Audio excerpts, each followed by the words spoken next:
everyone. Happy Wednesday. Welcome to our webcast, Crew Talk, brought to you by Shoots Video, our video production community directory and resource. I'm your host today, Nicole Matarese, and I'm glad to be here with you. Just a little bit about me, for those who are interested. I was born and raised on Long Island, which you could hear in my accent probably. I've lived in New York City and Los Angeles, and I now live in the Central Valley of California. I am a producer, writer, actor, host, and someone that just, at the end of the day, is passionate about video production and storytelling. Now, today on Shoots Video's Crew Talk, I have a great roundtable here of amazing filmmakers. I'll let them introduce themselves. Michael, how's it going today? Good. How about you? I'm doing pretty well. Thank you for having me on. Yeah, thanks for coming on, Michael. So you were talking a little bit before about what you do, and I'd love for you to tell the audience. It sounds really interesting. Yeah, sure. So I'm basically a critic of not so much films, but of like audiobooks, like audio dramas, that kind of thing.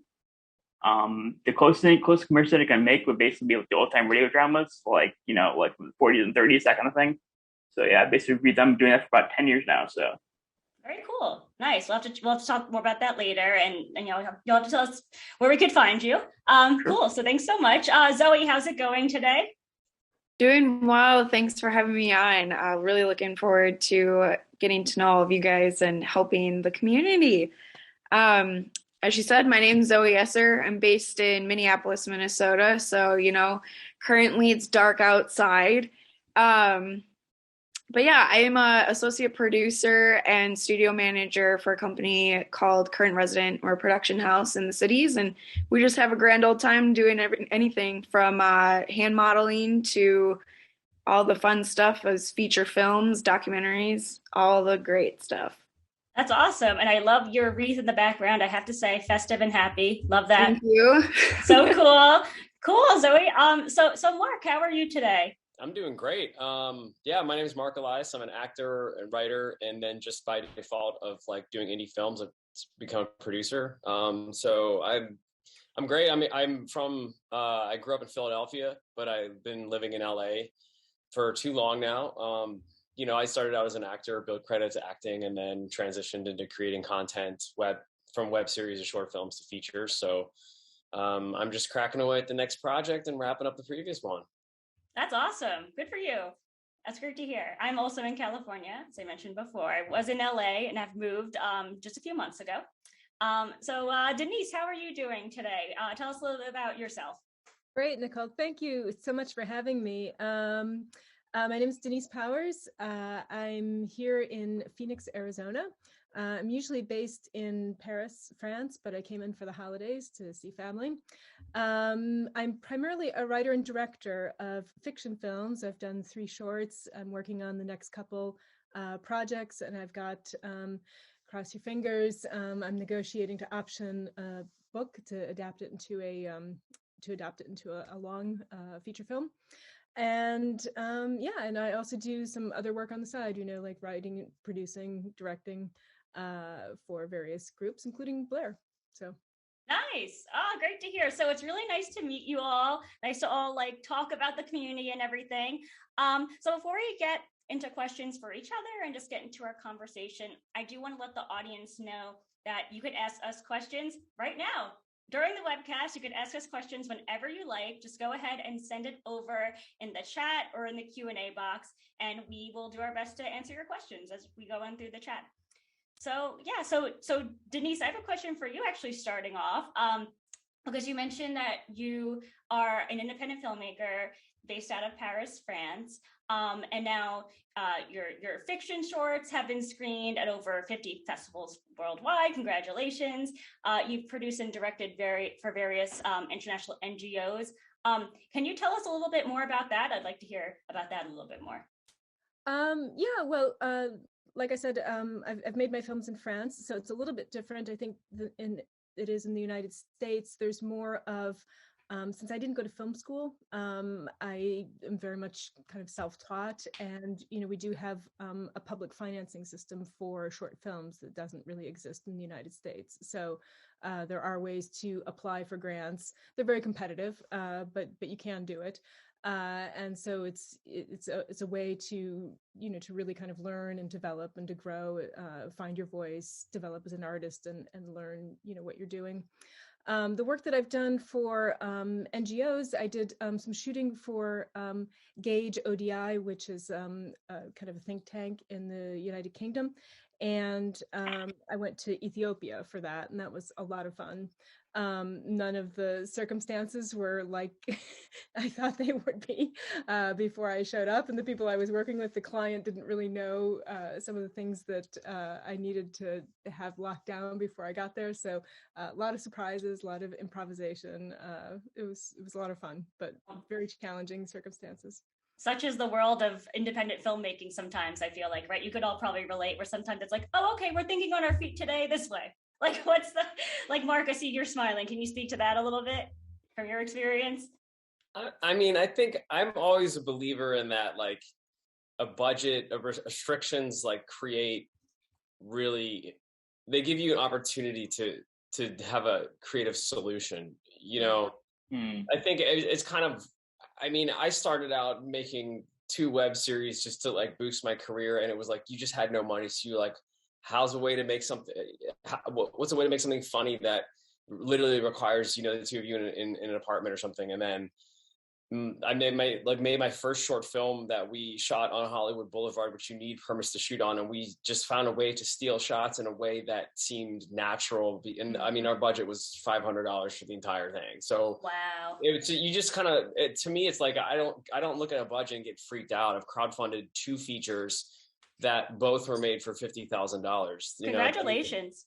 That's amazing. Thanks. Yeah. I mean, it's a ton of work, don't get me wrong, but to me, there's no fear in like, there's only this much money. It's like, that creates a great opportunity to tell a compelling story with, 3 locations or something where I'm only going to be able to really have 4 actors.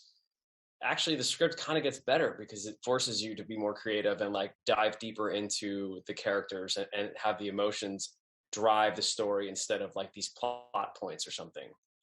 Yeah, sort of going off that, I definitely agree with that as a critic, pretty much. You hear a lot of critics saying like, you can do so much if you do so much with so little. I guess you get more benefit than if you just like dig into it poorly, I guess, so to speak. So yeah, this would be a good idea to do that. Do like more like be small and intimate rather than like big and explosive, I guess, in indie films, I guess, from what I can tell. So I think, I mean, if anything, it's the other way. If you look at it from the other way, it's like you can't throw money at a bad script, right? Exactly. It's what I'm saying. Money doesn't make it. So you might as well start with a great script and deal with the restrictions from the start, and then let that turn into something unique in and of itself, right? Like exactly. Yeah. Love that.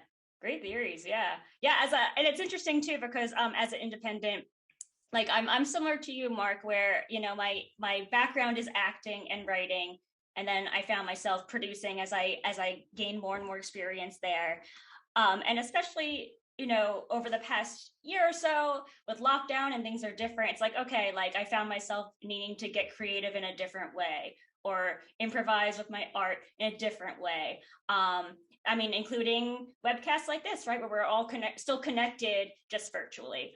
So Zoe, I see you're nodding. Can you speak to that a little bit too, about what you do in your work as a independent filmmaker too? Yeah, so I actually graduated film school in college amidst the heat of the pandemic, so right at the beginning of it. And as a young filmmaker, coming out, like, how do you get started? Obviously, there's no networking events, there's no real job openings. So in order to really get out into the industry and our community as a whole, I had to go, do the nitty gritty of, all right, what production companies are around me, what production companies are around the world that are well known, that, might have people that would want to discuss the industry. So, things like this, if you're on here, you're doing well already. But yeah, networking was super difficult and, getting into the industry in that realm. Luckily, my company, Current Resident, was the first one that, got back to me, and we've been making history since. Oh, good.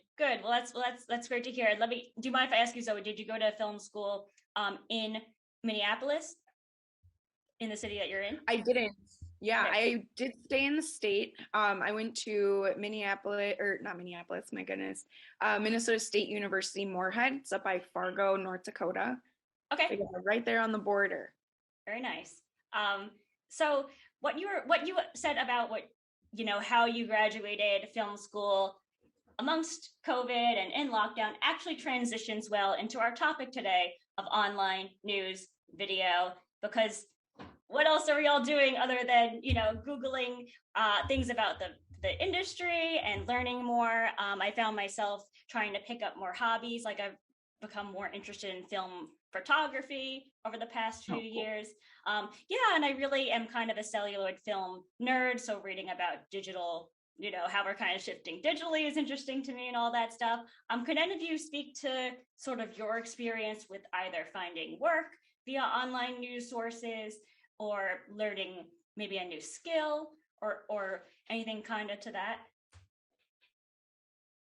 Well, I definitely, this Shoots video crew talk was really kind of a great thing for me during lockdown, and I'm not getting any kind of promotional consideration for saying this, but it was really nice to, like Zoe was saying, it was impossible to network.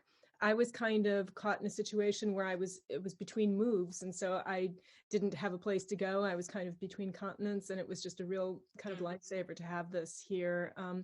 And every one of these that I attended, I always, met somebody interesting that I followed up with, or learned something interesting, or it opened me up. Like I went to one like on virtual VR kind of shooting, which is not something that I do or something that I've really thought of doing, but what the heck, spend an hour learning about it, and maybe that will stimulate new ideas and things to think about. And I'm starting to see more calls for proposals for scripts that are written for VR, and so it's if you don't know anything about the technology, you don't really know how really to write for it in a way that makes good use of it. So it was interesting to have that introduction to it, and to at least have like a sense of what resources to go to. So I think things like this are really actually quite valuable, and were really helpful to me. I agree. I mean, I'll speak about my own experience briefly. I found out about this a few months ago as well, and I was like, oh, this is great. I could still meet people in the industry, right? Like I'm just at my house. Like, this is great. This is a great way to continue to network. So have you all found, Michael, have you found, I know you review audio dramas. Have you found situations like these to be beneficial as well for networking or growing your business or growing your show? Yeah, somewhat. Recently I have not been doing as much as I would like to due to schooling or whatever. Basically I'm a journalism student at the University of Illinois. And basically I had to do that for the semester's over now, but luckily, graduating about a month or two. But basically I'm hoping to get some things done. Whatever. I have like an old interview with like the Star Wars radio drama people, or editor, I guess, the editor from Star Wars radio drama. Richard Toscan. This is true. This is true. That I'm the alma mater of Roger Ebert. That's true. Yep. Comment section there. Wow. The college that you're at, Roger Ebert went there? Yeah, exactly. Yeah. That same one. Yep. Nice. Basically. So, anyways, what's the saying? I'm drawing a blank here. Crap. I do have a question. So so you said you're at the University of Chicago. The University of Illinois. Is that outside of Chicago? Yeah, it's the one. Okay. It's the other one, not Springfield, not Chicago. The other one. So yeah. Yep. Oh my gosh, you're like going to be the Roger Ebert of the tomorrow. I wish, but yeah. I'm going to stay on your good side in case I make a movie, and Exactly. That's definitely my fear, at least. Like, there's like so much like hostility to like critics, or some hostility towards critics, I guess, that it's sort of like, hey, do you really want to push these buttons at all, kind of thing? You're like, I'm really an okay guy to go dig around with, I guess. So it really depends on like, yeah, go ahead. No, my bad, Michael. So you're talking about kind of the critic world. Do you find yourself really checking in on websites for online news sources to kind of know what to talk about, or what the buzz is about? Like I know right now a popular thing is Spider-Man. Like everyone's talking about Spider-Man, that new movie. So do you try to do that? Yes, I do that with my niche or whatever you want to call it. I usually use Twitter and like Facebook to basic social media, that kind of stuff. Keep up with the audio drama world, I guess. I'm friends with a couple people on Twitter that basically are like probably bigger than me in terms of like followers, I guess. But for the most part, it's basically just the it's like doing research, I guess. Like, hey, is this topic? Is this like is this or this take on audio drama? Is it going to be like try to like market it, I guess, in some way? Mm-hmm. Or like if there's a way to combine the two together, like let's say I have two audio dramas that are both on like politics, I guess. I'll try to group them together in some way. Other than that, it's basically just like I get like requests, I guess, a lot. So it's basically got emails like saying, "Hey, let's listen to my audio drama." I say yes or no. Right now I'm closed right now, but for the request line, I guess. But when I open up, it's basically just like a nonstop dailies or like reviews and requests, I guess, to like listen to like either series, or, like the hours and hours of audio drama, that kind of thing. So it's sort of like it's definitely a time commitment. So yeah. Yeah, it's hard to navigate those things sometimes, but they're beneficial. The online news sources, like when I was living in LA, I found myself trying to find out like I'm a writer, right? So I was trying to find out what are studios looking to buy, or what's like a hot show right now, which is always challenging because if you follow something topical, it might be out of style by the time your script gets produced.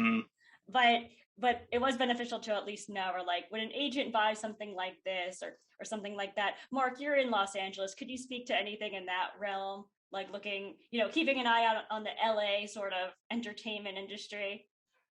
Yeah, I think it's kind of one of those things where it's tough. I think like somebody told me recently, I was talking to a production company because I was pitching this one project, and they were saying, oh, well, that right now what's hot is like this like Ted Lasso, Schitt's Creek type of stuff. And I think it's tough. Like, I don't think that following a trend, if you've got something or it makes sense to write something like that, like that's your thing, then it's great. You better capitalize on it right now. But for me, I'm like, I don't like Schitt's Creek.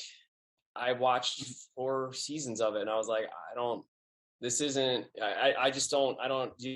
definitely not something I'm going to try and write because it's a trend right now and that's hot. It's more like, let's just keep doing what you're good at, keep developing yourself and your voice, and it will come around at some point, like I think, it's tough. It's like, it's tempting to be like, oh, well, that's hot right now. And I get it. Like, the part of it is just, we've gone through a pandemic. To me, I'm like, people want something that is not intellectually challenging and probably makes them feel good, and they can relax and really grasp that escapism that some things give you.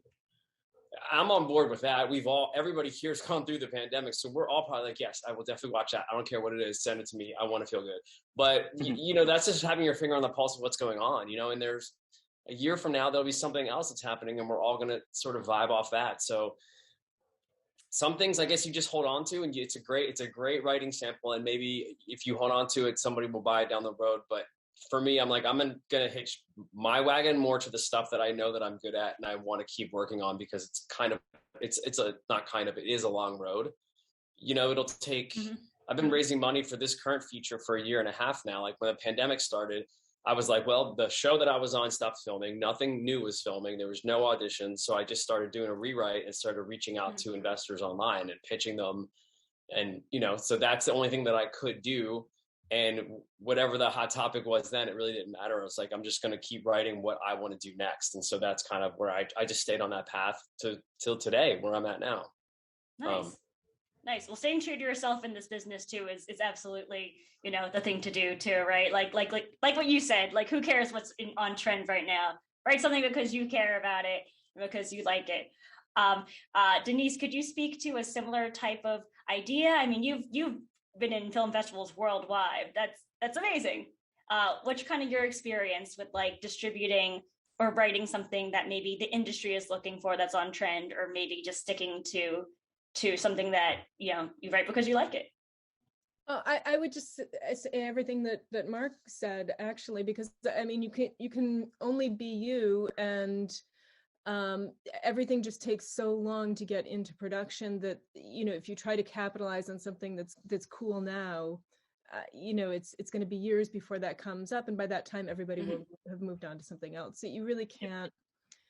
I just don't think that's ever a way to go. Is you just need to focus on your projects. And in terms of, I find it almost kind of, I guess one of the questions I wanted to ask to the other panelists, I kind of, I find it, if we're talking about how to stay abreast of anything, whether it's technological developments or what's hot in story making or storytelling or something like that, I am just kind of overwhelmed by the number of emails in my inbox that every time I search for something online and I end up getting, then I don't know how it happens, but I have a new newsletter and all of them seem interesting. And I think, oh, that's interesting. I don't want to delete that yet. And then that happens. And then by the end of the month, I've got like 600 emails that haven't been read. And it's kind of crazy making, to be honest. And I don't like following industry buzz, because I don't really, first of all, I'm in France, so thankfully I don't have to follow it that closely, but I find it decenters me, and I find that it becomes about it just becomes about who's doing what and who's getting ahead in some, It's a good point. Yeah, it's not a contrast, like all you can do is kind of focus on your own thing. And so I think in that sense, it's good to be aware of what's out there and who the people are that are signing things, or that are good people to talk to, or something like that. But I also feel like it's important to protect yourself from a certain amount of that too, because you can't be outside of yourself all the time, and you could literally spend all your life following that without getting your own work done. Like that is so true. That is so true. It just That's pulls so you. true, yeah. That stuff pulls you away, and then like what you said, you stay true to what you're doing in yourself, and you just focus on that, and you make your own headlines. Like, it's so easy to get distracted by seeing all those other things. I'm 100% in agreement with what you just said. You couldn't have said it better. Yeah, like comparing yourself to other people is just like not the way to go in this kind of industry, I guess. It's very much like trying to prove yourself, I guess, rather than look at other people. Like, I want to do that, rather than saying I want to do that with someone else. I want to be like as successful as this person, I guess. You just go inward, I guess. You go like, hey, I want to prove myself today. I want to focus on this thing instead of making myself better at this thing, rather than making myself better because I want to be better like than this person, I guess. Not competition, like they said. So yeah. It's Oh, I'm sorry, Zoe. Were you going to say something? Oh no, I was just agreeing. You're good. I was just going to say, no. It's you all make a great point. It starts to become a keeping up with the Joneses type thing, which isn't what we all set out here for anyway. But sometimes someone could get wrapped up in it. So this did inspire a question. When you were saying, it is competitive. It is a competitive industry, obviously. So how do you make yourself stand out? I mean, I know a portion is like, let's just be true to ourselves, which I'm on board with. Do you do anything else to try to make yourself stand out to, let's say, agents or studios or marketers or whoever? Heck yeah, you always gotta, stand out a little bit. Nice. One of the things that I found helped a lot when starting to network, especially with companies in the area, and then people in general, like broad aspect, was saying thank you, because in this industry, time is money, man. And even just taking 2 minutes of your time to say thank you for 5 minutes of someone else's really makes a big difference.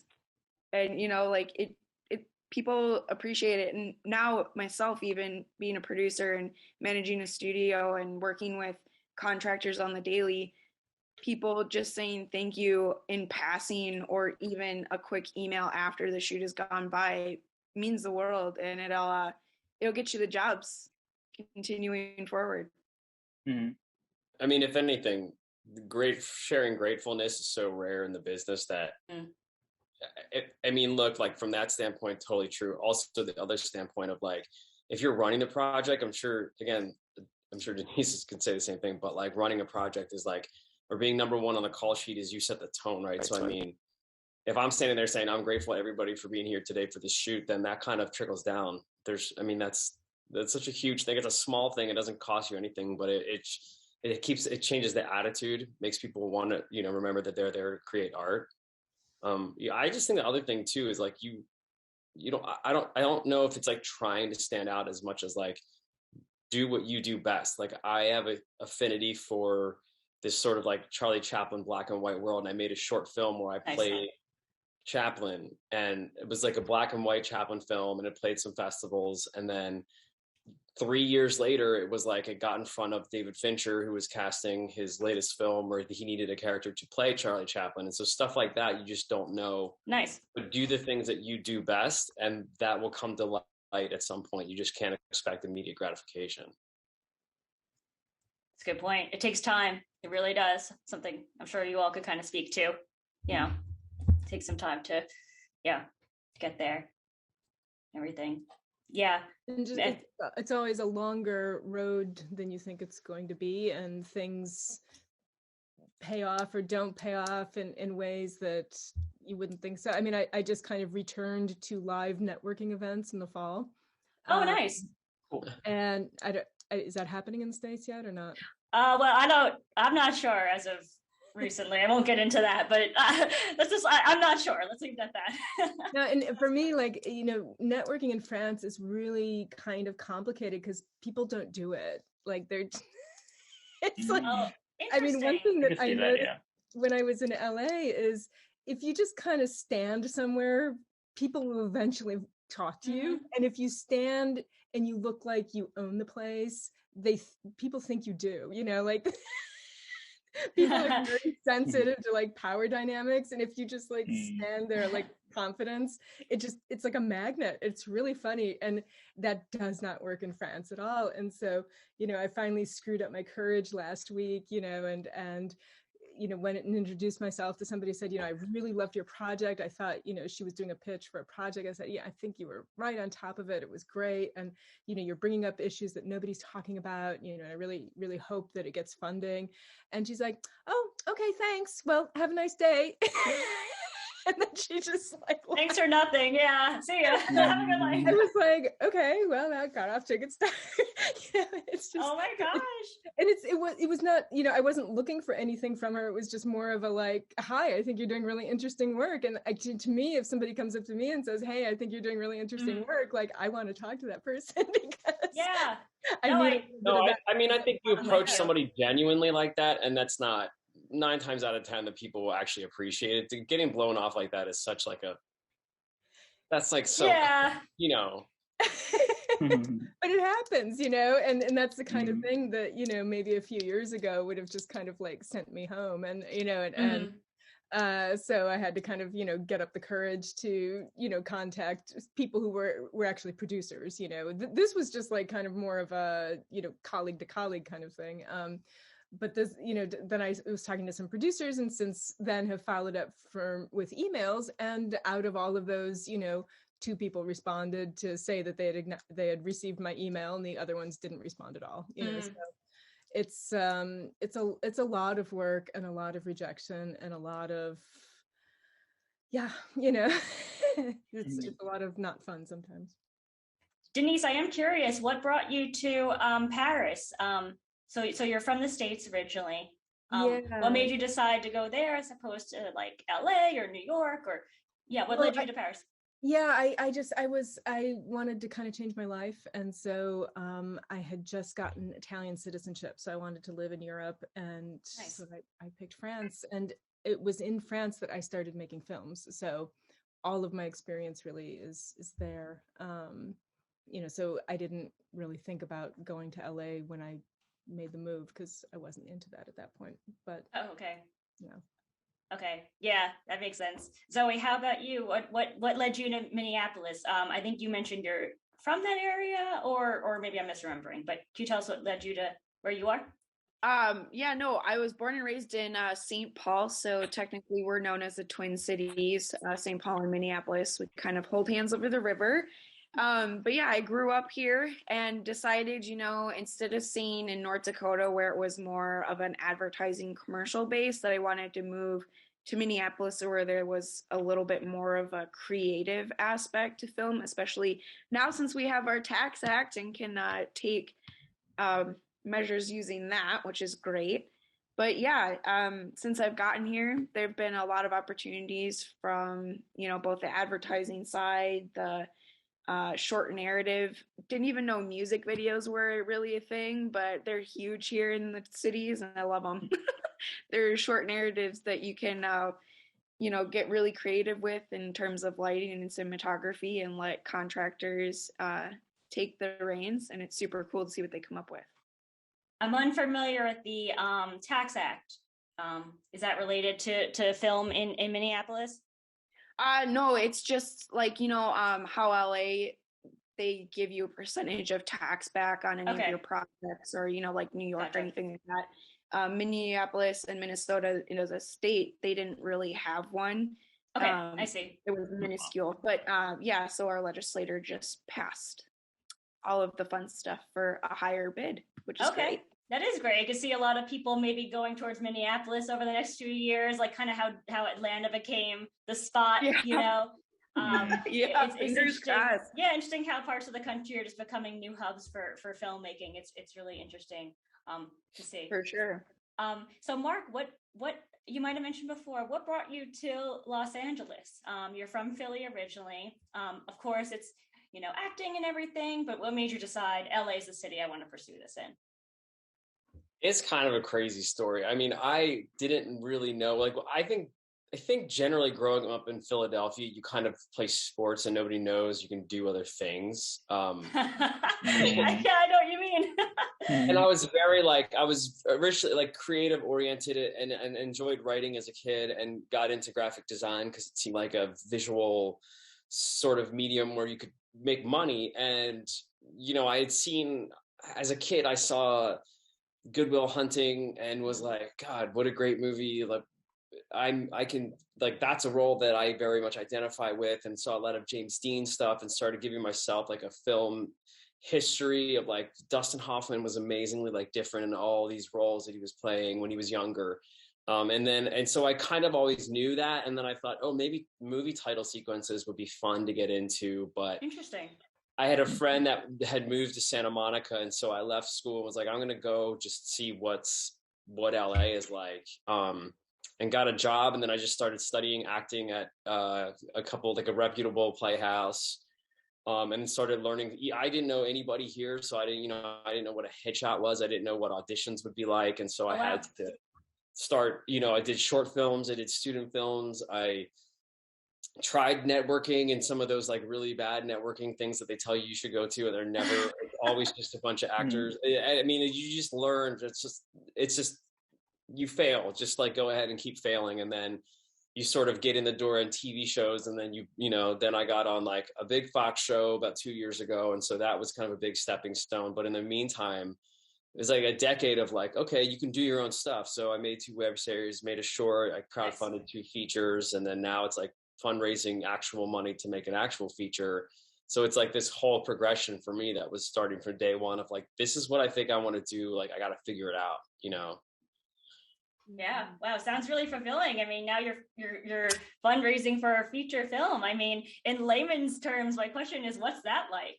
I mean, I want to hear more about that. I'm like, oh, what if I want to do that? Or what if our audience wants to do that someday? What's that like? I mean, I hope the audience has a rich uncle that can write a check. we all hope for that. I think that for me, it's the benefit of being on a high profile show that a lot of people have maybe seen or at least heard of. But the thing that really is just I just started making a spreadsheet. Well, okay. When the pandemic happened, we all thought it was going to be 2 weeks of quarantine. So you watch 6 hours of TV a day for 2 weeks. And then they're just kidding, it's going to be indefinite. And so at that point, I was I just started a spreadsheet of reaching out to any kind of angel investors or sort of investor lists I could find, and pitching this story and saying, hey, I'm on the show. This story means a lot to me. It has some commercial appeal, blah, blah, blah.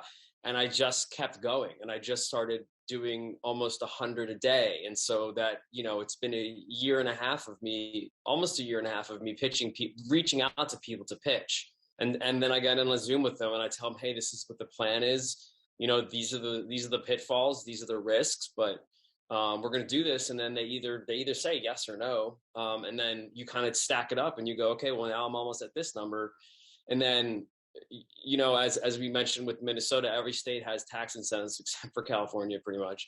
But, we're looking at Oklahoma. Now Oklahoma's overflowing, and Utah, the tax credits are gone because of Disney shows. And wow. Montana doesn't have any because the Yellowstone show has sucked all that up. So it looks like we'll be shooting outside of Toronto, in and outside of Toronto, Canada. We'll be shooting in Canada probably in March for this next one, as investors are, beginning to wire their actual investment money to the LLC account. So it just, for me, it's been a learning curve, because I was like, I've never pitched investors before. I begged people for $50 or $100 to make a movie for $50,000, and now I'm like, our budget's close to $1 million, and we're getting to that point.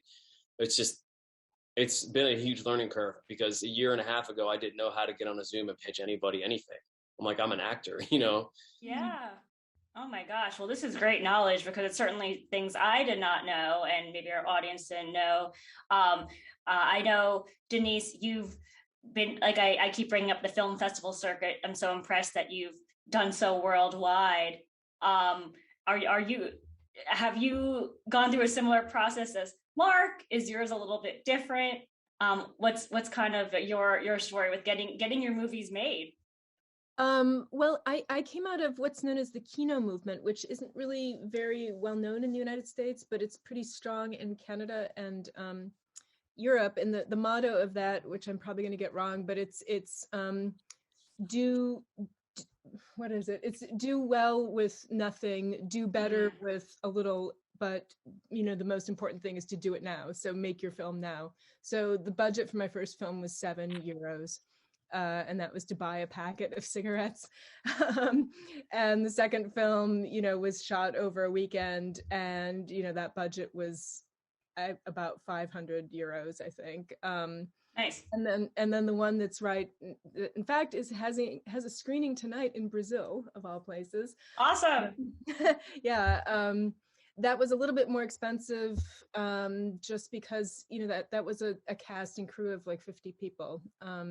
And we shot over 5 days, and ran into some cost overruns with transportation and parking and things like that. But again, everybody was working for free, contributing their time and their money. And I guess, that's really not that easy to do in the States. I mean, really, it's one of the things that I'm thankful for having in France is that, we have a healthcare system where your job is not attached to your healthcare. And so people don't have to cover those exorbitant expenses. And we also have something called the system of intermittence. So creative artists who are in the system, like actors, are on an automatic, it's like an unemployment regime that kicks in as soon as they don't have paid work. And that allows them to take unpaid work that they find creatively more fulfilling. So they can take, commercial work to pay the bills, but then if they want to get a lead role in a short film that's not really going to pay them anything, that can be attractive also, because they at least can afford to do that. It's not foregoing work in a way. So I guess for me, it's more about convincing people about the strength of a project and why they should support it. And I guess when I next make the step like Mark has to, talk to individual investors or to do crowdfunding, it's really about building a sense of connection and passion to the project and enabling people to support something that would be important to them. Very nice. Very nice. Congratulations to you both. That's certainly not an easy feat. So good for you. Zoe, can you talk a little bit about your avenue? Are you familiar with this part of filmmaking, or are you kind of in a different realm?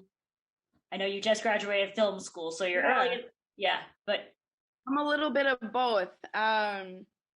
So obviously, I'm with Mark. I've done, can I have $50 to $100 to create this student short film?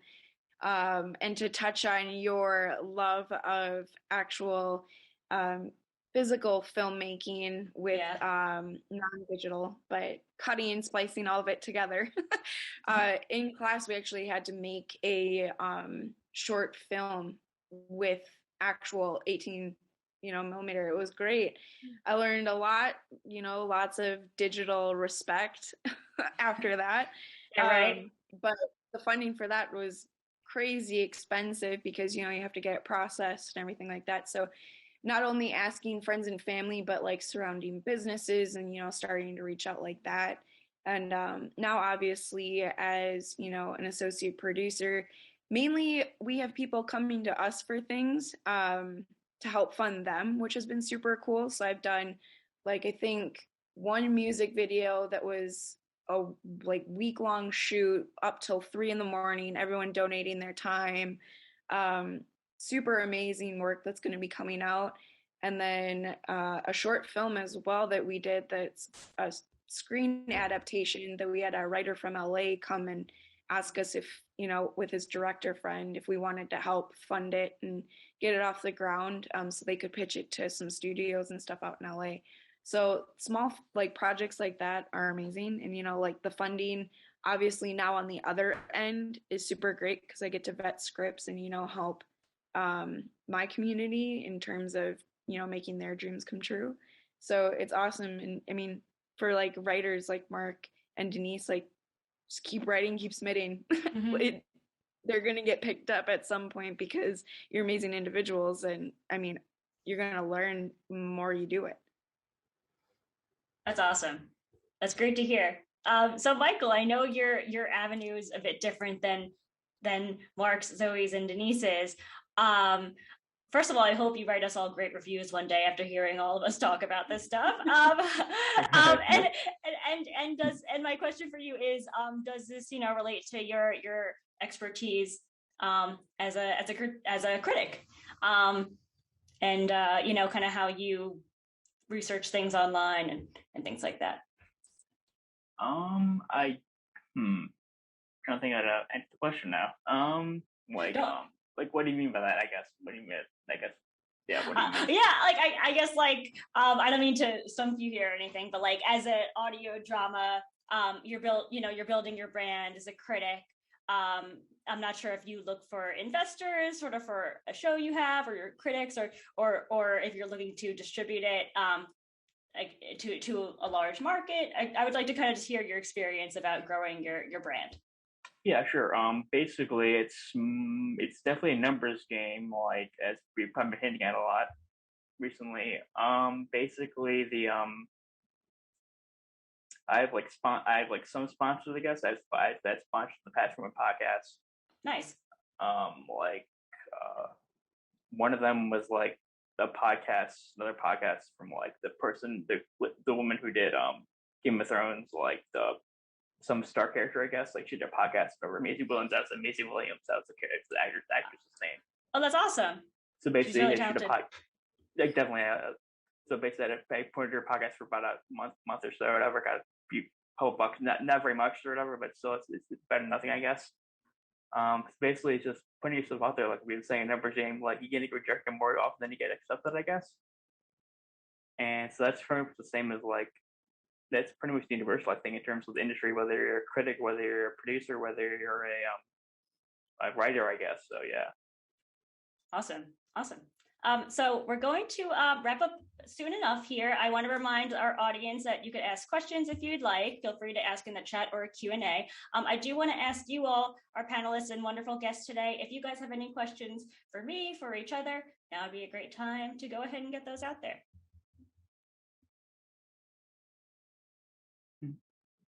I was wondering, do people have favorite sources of news? Yeah.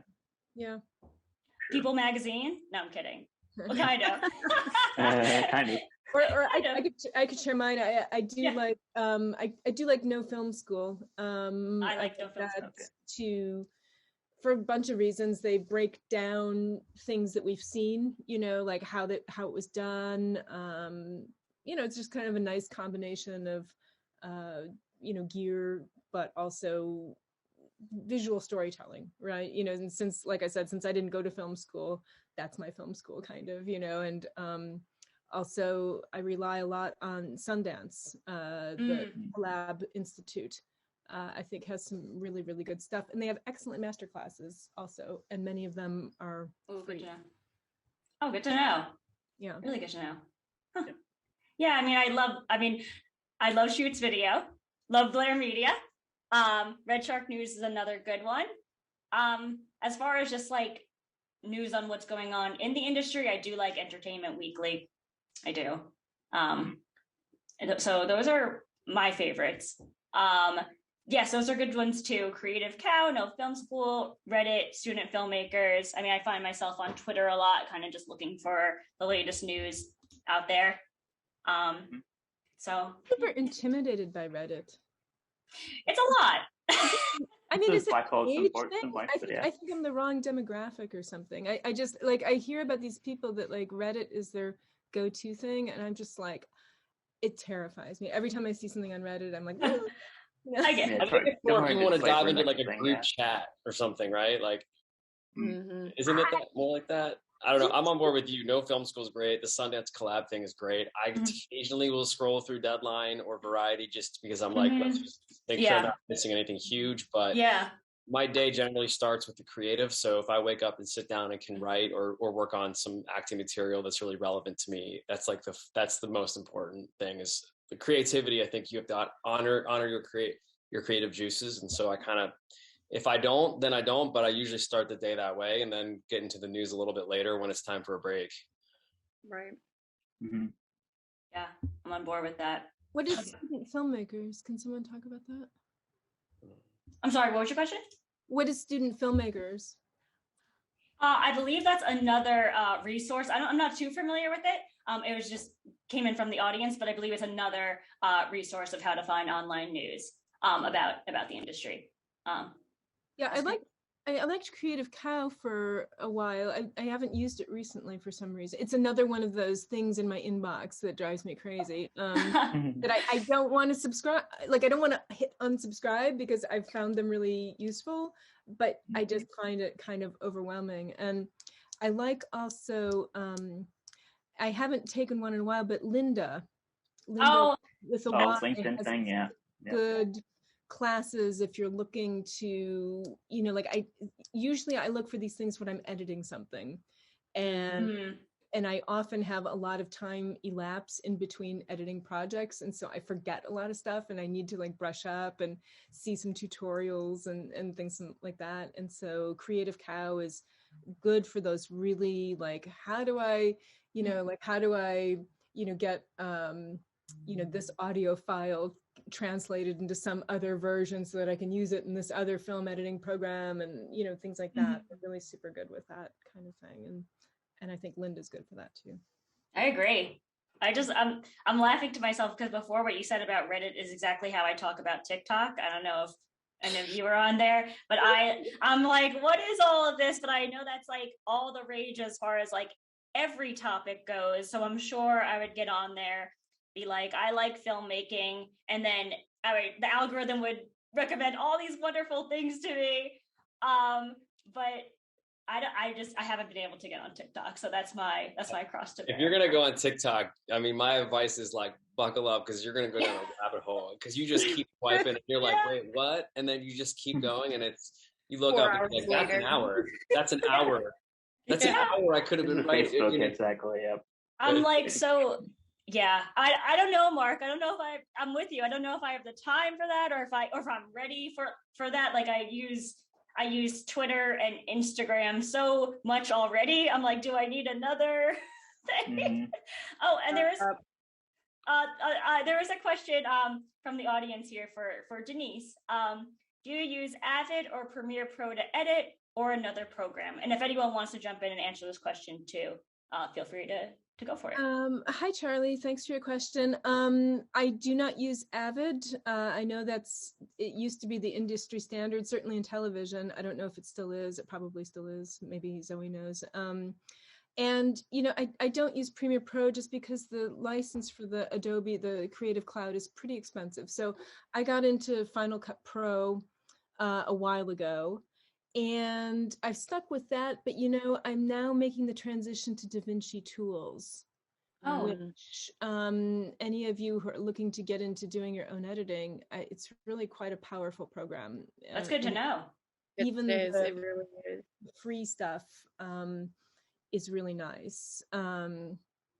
Yeah, and you know, and the thing is like most of the interfaces are I in fact, Final Cut Pro is making all these changes that are really super annoying, like changing the razor blade into scissors. So now when you're like trying to make a cut, like you can't really see, like it's really clear with the razor blade where it's going to cut, but like with the scissors, you kind of like it's really a mess. So I'm like, why did they like have to make this change? They made a couple of really big jumps, like in different versions, not just this past one like you're talking about, but before that too, where I was on board for a little while, and then it was like I'm going to use iMovie because I got like 5 minutes to finish this, you know. But that was me for the longest time until my iMovie stopped working on my computer, and now I don't know. Now I might try this DaVinci program, which I didn't know about. That's good to know. It's a big learning curve, but if you already know how to use Final Cut Pro or Premiere Pro, because those interfaces are pretty similar and they have similar shortcuts and similar, you know, bells and whistles that you can find. You just have to look for them in different places. But yeah, I think I'm going to start really kind of transitioning over to DaVinci tools. I mean, there's never a good moment to do it because, you know, you're always in a hurry to finish something, and you'd rather finish it with the thing that you know than the thing that you're learning. But good point. But you know, given that the color correction is done in the DaVinci, it's kind of nice to have that production stream already going in that direction. I think that'd be nice. Awesome. Well, thank you so much for your question, Charlie. Okay, so we should start wrapping up here. I want to go around and just ask if any of you have anything you want to promote, or if you want to promote your social media, feel free to. Michael, why don't we go ahead and get started with you? What are you working on? Sure. So I'm currently finishing up editing the interview with the Star Wars editor, the drama editor, as mentioned before. After that, I have one with like an independent theater company, I guess, for lack of a better word, called VO Repertory Theater, I guess. I think it's what it's called. Nice. I've also got some contact. I also got work. After that, I'm gonna work on a interview with someone who's making an app, like an application, like a phone app kind of thing, for like a fiction podcast, I guess. So, he's basically a the Tribeca Film Festival official selection, I guess, for 2020 or 2021. I can't remember exactly, but yeah, recently, I guess. But basically, you can find me on audiodramareviews.com, Twitter at you can find me at audiodramareviews.com. Find me on Twitter at audiodramanews.com there. And Facebook at audiodrama digest. So yeah, it's my biggest social right there, I guess. So. Awesome. Thanks. Cool. Yep. So Mark, how about you? What do you want to promote, or you want to promote your social media or anything? Yeah, I mean, I'm on Instagram at Mark Elias. Super easy, first name, last name. Really, I'm looking to tie up the rest of the funding for this feature. We're going to shoot in March, and then the next one down the pike has been it's been about 2 drafts in. So I'm just kind of setting up a pipeline, and anybody that's interested in even not just investing, but learning about how it works in the world of indie film. And I dare to say I'm possibly an expert at it now. I don't know. I definitely know what I'm talking about, which is different. Yeah, that's anybody that wants to figure out if they can want to get into financing or just learn more about indie film. I can talk about it forever now. Awesome. Oh my gosh, I'm going to tune in. I definitely want to know more about indie film. I could never know enough, right? So cool. Denise, how about you? What's going on with you next? Well, like I said, I'm working on a couple of shorts right now, trying to get those into production. And if you want to follow me on Instagram, I'm at dpowersfilm, and I'm on Facebook as me. But I think there's a lot of people with my name actually, which is kind of depressing. I'm also on LinkedIn. I'm on Twitter, but like I don't actually know how to use it, and so I don't ever post anything. So I use it to get notifications from other people, and I'm not on TikTok. Me neither. That would be me on TikTok. I would make one and just be like, okay, just let it sit there. Oh, I love it, Denise. So Zoe, how about you? What's going on next with you? Yeah, currently our production and post house is in a lot of post-production. We just finished up a couple campaigns with the Minnesota Film and Education Board. Let's see what else. We've got a huge music video / short film coming out that we worked on. Super cool. That'll be on my socials. And then one really cool thing that we just found out today is that we won a Clio Award for a documentary that we did for Vireo Health, and submitted it to their cannabis award festival. So we got an award with that. So we're really excited. If you want to look me up, I will throw my stuff in the chat.